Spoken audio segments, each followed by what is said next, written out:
Dobar dan. Dobar dan. Ja. Dobar dan. Dobar dan. Ja. Lepo pozdravljeni vsi skupaj. Danes je poseben dan za šport. Tudi vlada je obravnavala nekatere teme z tega področja in zato sem tukaj z ministrico, da vam preneseva nekaj sporočil. Najprej bi želel nasplošno reči, da se vlada zaveda, da je šport izjemno pomembna dejavnost, ki bogati kakovost posameznikovega življenja, zdravja in s tem tudi kakovost in zdravje, bi rekel, celotnega naroda in nacije. Zato se vlada še posebej usmerja v to, da tudi športu nameni posebno pozornost. Ob tem se zavedamo, da šport spodbuja v družbi med mladimi in vsemi drugimi zelo pozitivne vrednote in prav tako zelo pozitivne vrline.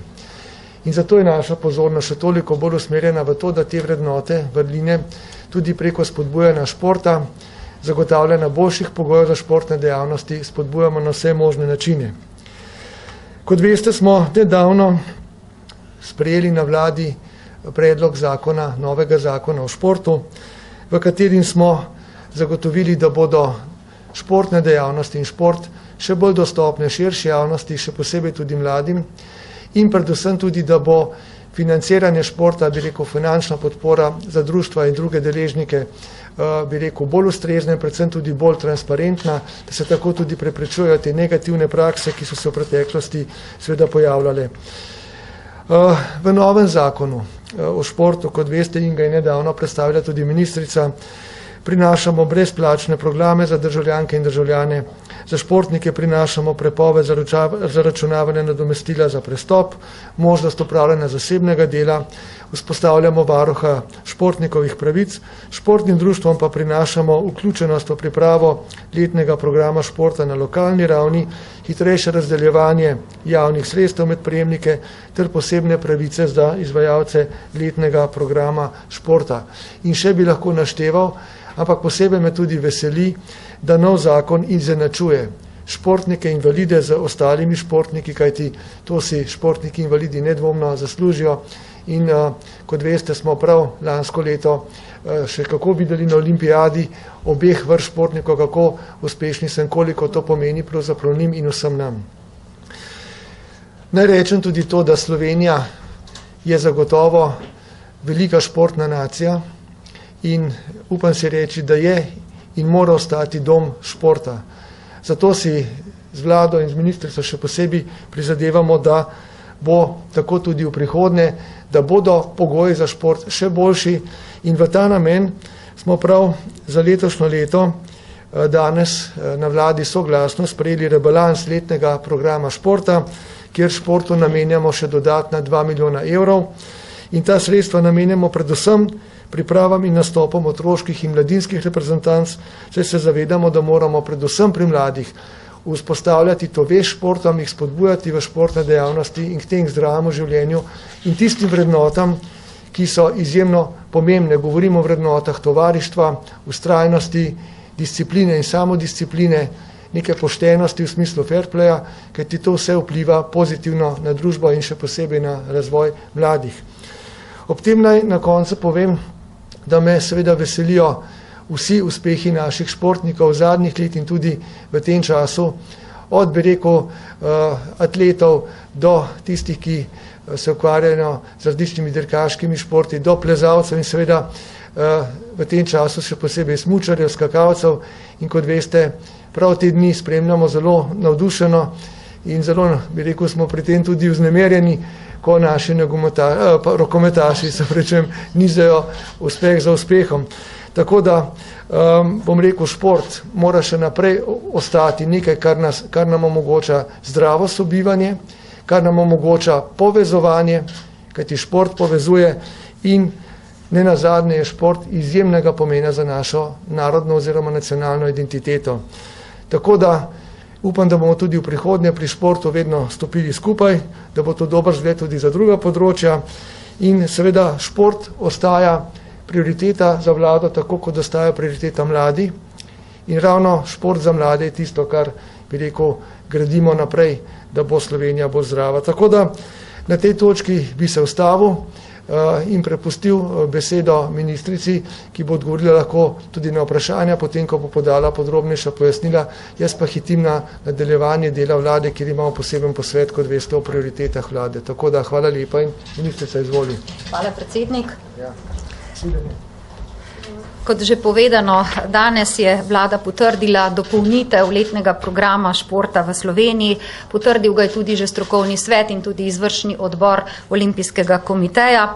Komu namenjamo dodatna sredstva, predvsem za priprave in nastope državnih reprezentanc otrok in mladih, tudi članskih reprezentanc.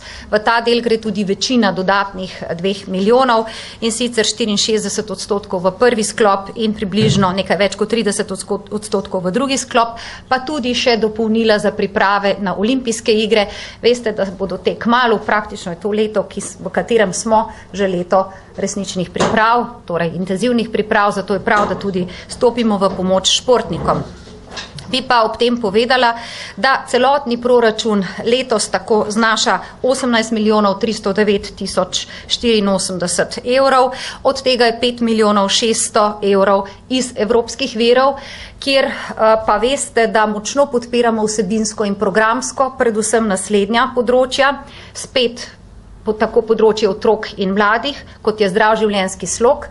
Vanje vključenih preko 187 posameznikov, strokovnjakov, kineziologov, ki se ukvarjajo z zdravim življenjskim slogom na osnovnih šolah in šolah sicer.